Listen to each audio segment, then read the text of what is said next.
And now we move to another post-socialist context, Moldova, and our next speakers, Vitalie Sprinceana and Vladimir Us. They're part of an artistic association called Oberlicht.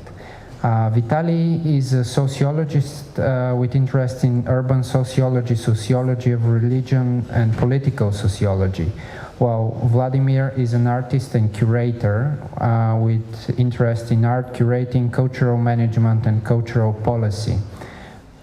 Hello, everyone. Thank you for inviting us to Plovdiv. We are working in Oberlicht Association in Chisinau, a city that evolved during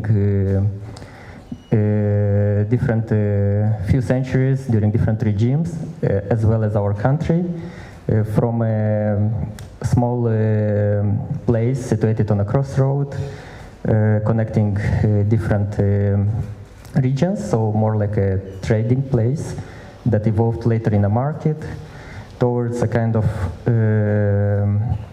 city which combined two structures, one Balkanic, typical Balkanic one with irregular streets and roads, which is specific for 18th century, and what you see with this more regular structure is a plan which was designed in 1830s during the Tsarist Empire, when Bessarabia, today's Moldova region, was integrated into Tsarist Empire. Then there was a short period between First and Second World War. Moldova was part of Romania during 2 decades, and starting with 44, actually it becomes part of Soviet Union, and Chisinau as a capital city of that particular country. Starting with 44, we have a quite massive development. You have new boulevards built, you have new districts, similar to those ones as Trachea. And there is independence period, which you will see a bit later, which is characterized by this kind of neoliberal type of urban development. Yeah, in 1991, Moldova becomes an independent country, and the Soviet Union collapses, and we have they call it transition. It's a never-ending kind of period, but they call it transition as if we know where we are moving. So basically, this period, this transition, has manifested itself regarding to public spaces and to the cities in general through several processes. Of course, I'm gonna mention only the most important ones. The first one is the degradation of the public spaces, parks, green areas, sport and cultural infrastructure, because of the massive retreat of the state and the entrance of the business into this scene. So here is a former cinematograph. This is the former post office that is part of another process, the destruction of the old heritage, or whatever remained from the old heritage of the city. Also, we have the massive privatization of public property, and I must say, just because we were using this word privatization as if means the same thing in various contexts, in Moldova, privatization doesn't mean like this gradual kind of taking by private agents or actors of public property. It's a thing that happened overnight. So basically, until 92, we had only public property. There was no private property.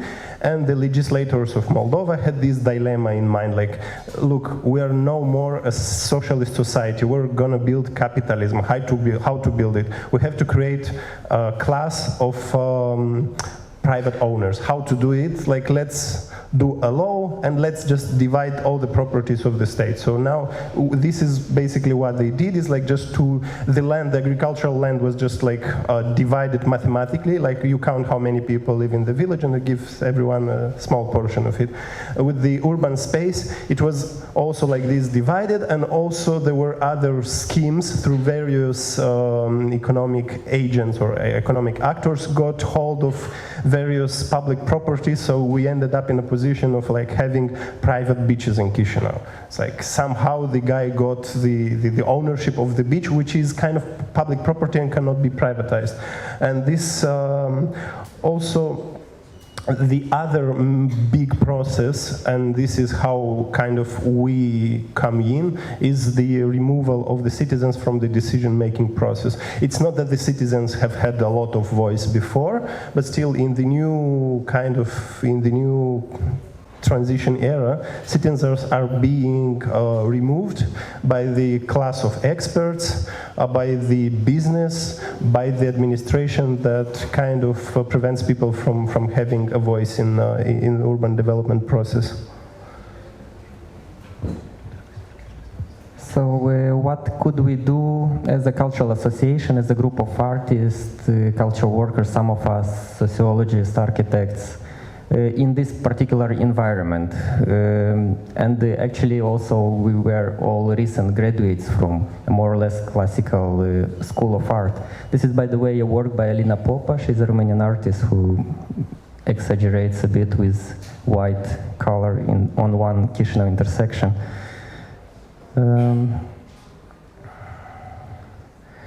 First thing we did was walking through the city, and that was the basic, like the minimum what we could allow ourselves, just to go out and to start exploring that reality, which was shaped by some forces which we didn't know which forces were those ones. So one way was to walk and to document the transformations which were taking place in the city, to make them visible, and also to identify some key issues in the town. This is like a walk on this bottom of a lake which was dried out because of ecological catastrophe, because of course no one took care of public spaces for more than 15 years. And then we had like a huge empty spot in the middle of the city which you could walk through. Of course it provided different opportunities, but in that particular situation it wasn't funny. But the funny thing is, or ironical thing is, that it was a lake built by Komsomolists as a kind of voluntary effort of building a lake and donating it to the inhabitants of Chisinau, and then this lake just disappearing. The other thing which we could do was intervening into the public spaces of the city in order to point out to some issue. In this case, it's a kind of prognosis of a construction of a hotel in the Central Park. And then we used it as a way of questioning the inhabitants. What do they think about something like that, if it happens? And actually it's happening, but 10 years later, there is a project like that we have now to deal with. Or by trying to change something through an artistic intervention. I will show a short trailer.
Series of ephemeral interventions in the cityscape, some of them lasting few hours, some few days, but basically things which didn't last too much,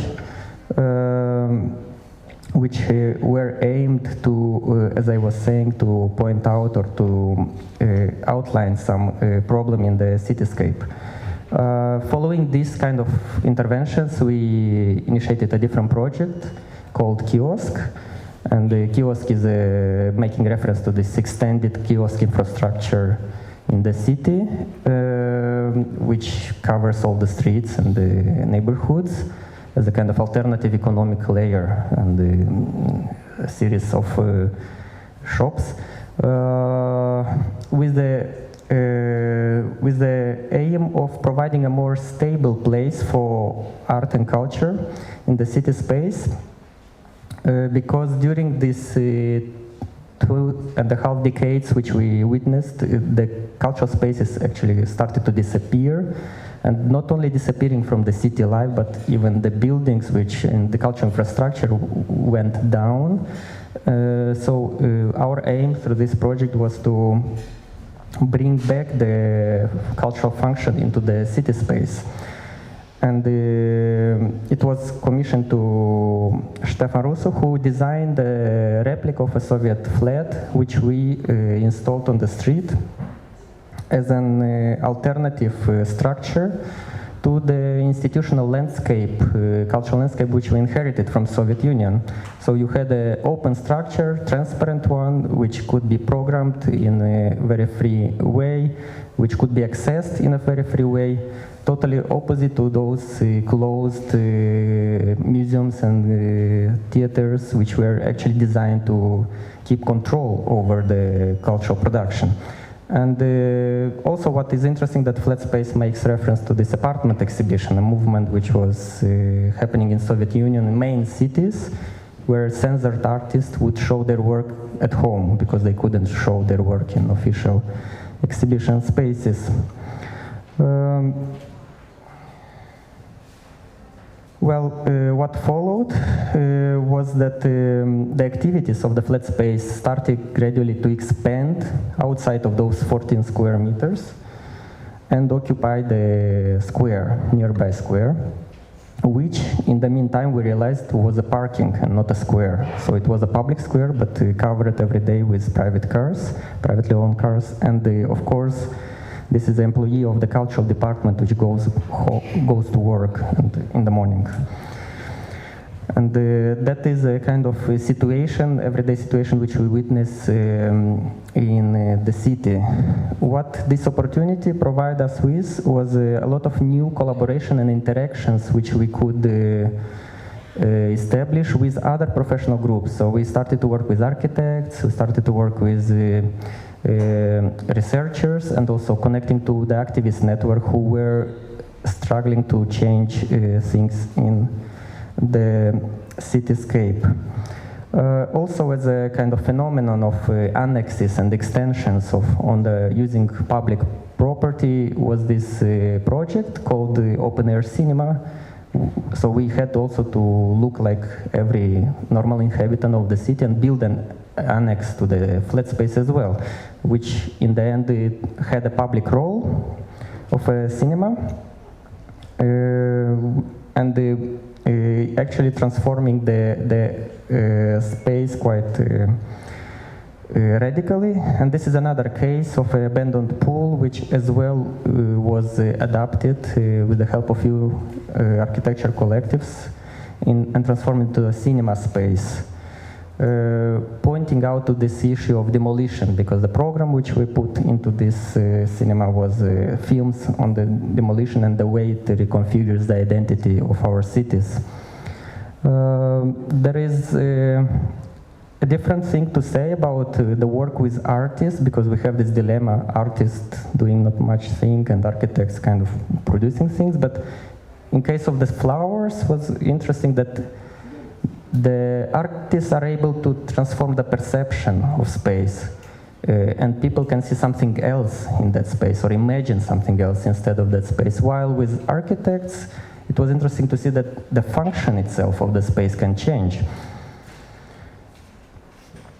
And what also happened consequently was that different independent groups started to make use of this space and bringing their own audiences and their own programs. And the independent cultural initiatives actually saw an opportunity in this particular structure.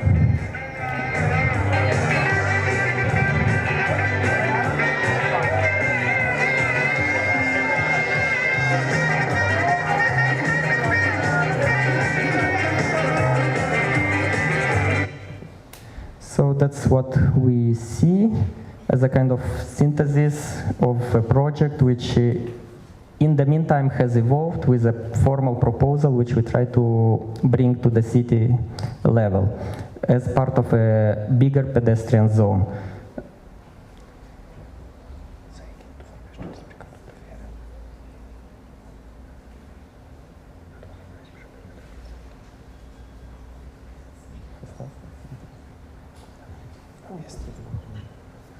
And now we're slowly moving to our main topic, Zaikin Park.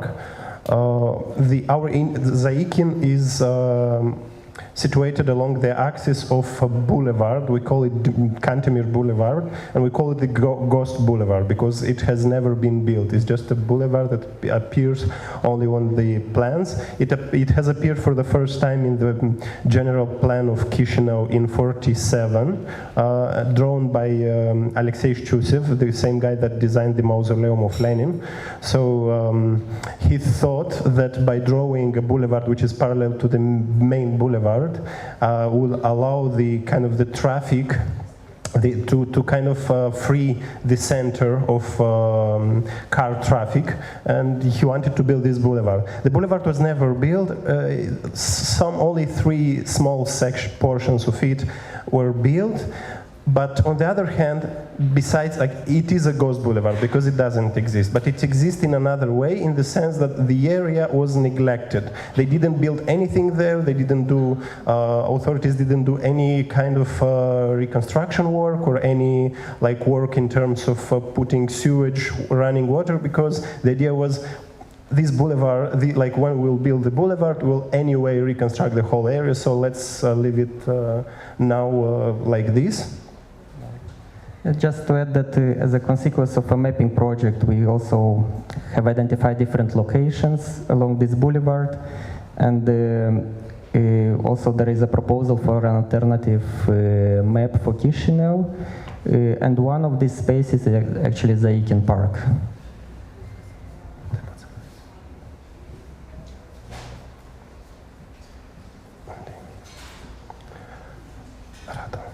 So the park is actually and that's part of our effort to give it an identity.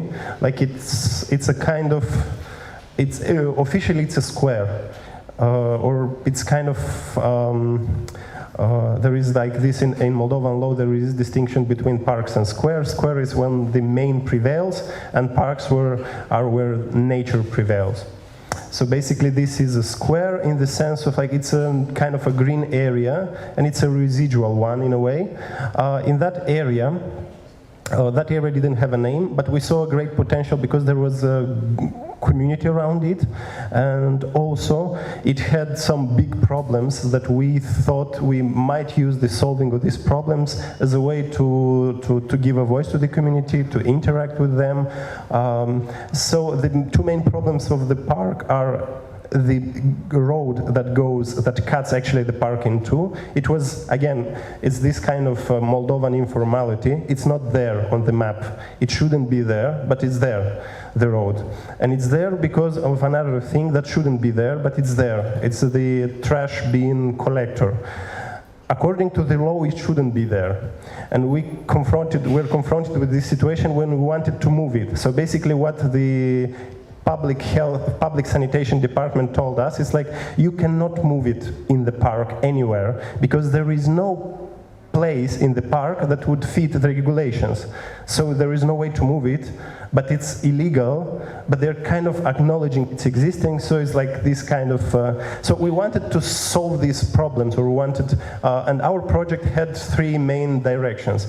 The first direction, or like, I'm saying first, second, third, it's not like in order of priority, it's just, one of the direction is the community building. It's really, and I'm saying community building, having in mind all the caveats that we are using, or putting into like all the different meanings with the community. We don't want the homogeneous, like kind of peaceful community that you can see on the postcards of Jehovah's Witnesses, but we want a viable, like we want a conflictual, dynamic, but a community that is active, that is in a way an agent of change.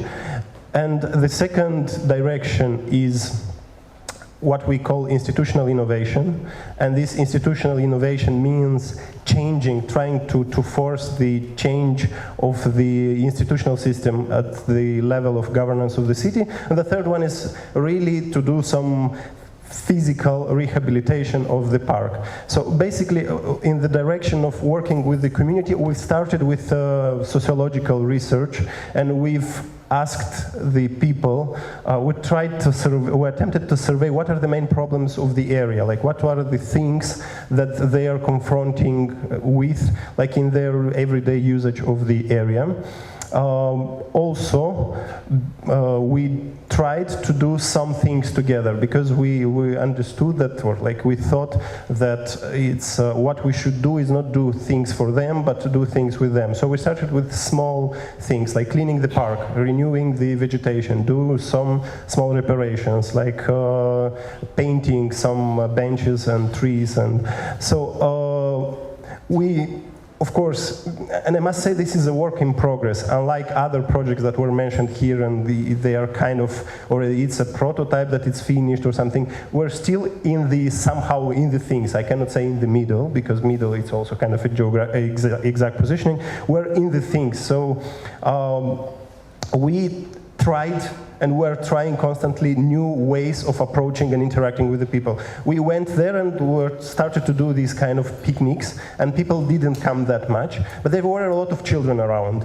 And the children were the first kind of guests of the park, and they first interacted with us. And once we kind of got the children on board, we got also the other social groups and age groups. And after that, we realized that basically the children are the most constant kind of participant in all the actions that we did. As part of the community building, we also wanted to give the community a voice. And it's like, again, it's a very complex process. We want to have this community, but we don't know like when will be the end of the process. Should we kind of suggest to them or organize them into an NGO, into an initiative group or something? So what we did is to build a platform in a way for them to have a voice in the processes of governing the park area. And the opportunity was a developer that appeared there, and he built a block of flats on the left side of the park. And this developer at one point wanted to cut a part of the park in order to make some parking spaces. And what was for us inspiring was that people were opposing it, and they were very active to do that. So they started to collect petitions, to collect signatures, to do petitions, and we were there as mediators. The other step that we did is to create a framework in which they and the developer will have the opportunity to talk to each other.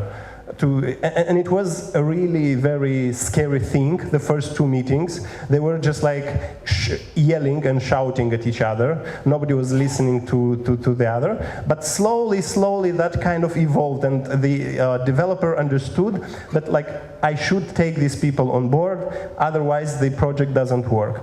And the other thing that we wanted to do in terms of institutional innovation is to build a partnership with the public authorities. This partnership, of course, was kind of unequal, but what we wanted is to propose to the local authorities a project of rehabilitation of this area. And in this project, we as a civic association would have the role of elaborating kind of a master plan, doing some activities, interacting with the people and organizing them, while the city hall will do the big infrastructure work, because we cannot build roads and we cannot move the trash bins by ourselves.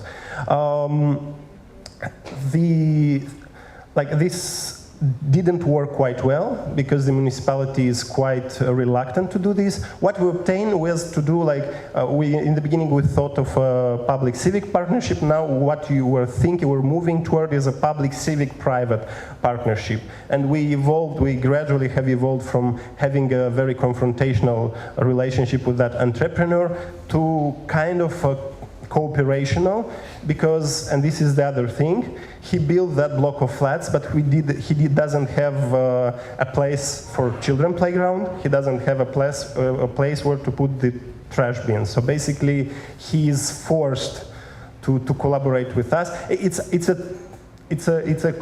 very difficult thing how they were treating the park as kind of this neutral area where they can put the garbage of this particular block of flats, but that is the tale of corruption in Moldova.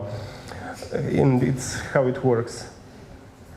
So, well, what you should know is that this project actually evolved on two different levels. One on the level of engaging the community on a very ground kind of level through cultures, through different artistic events and tools.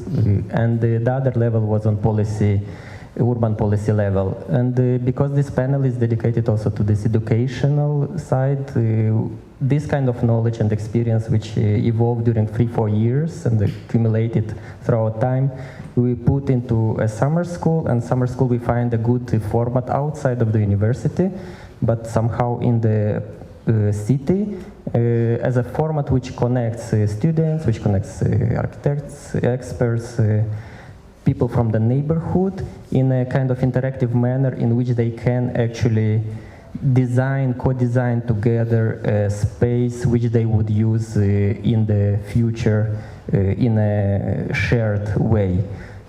We probably don't have so much time to tell you about the summer school, but after this, I think we can leave some of the questions for the panel. Thank you.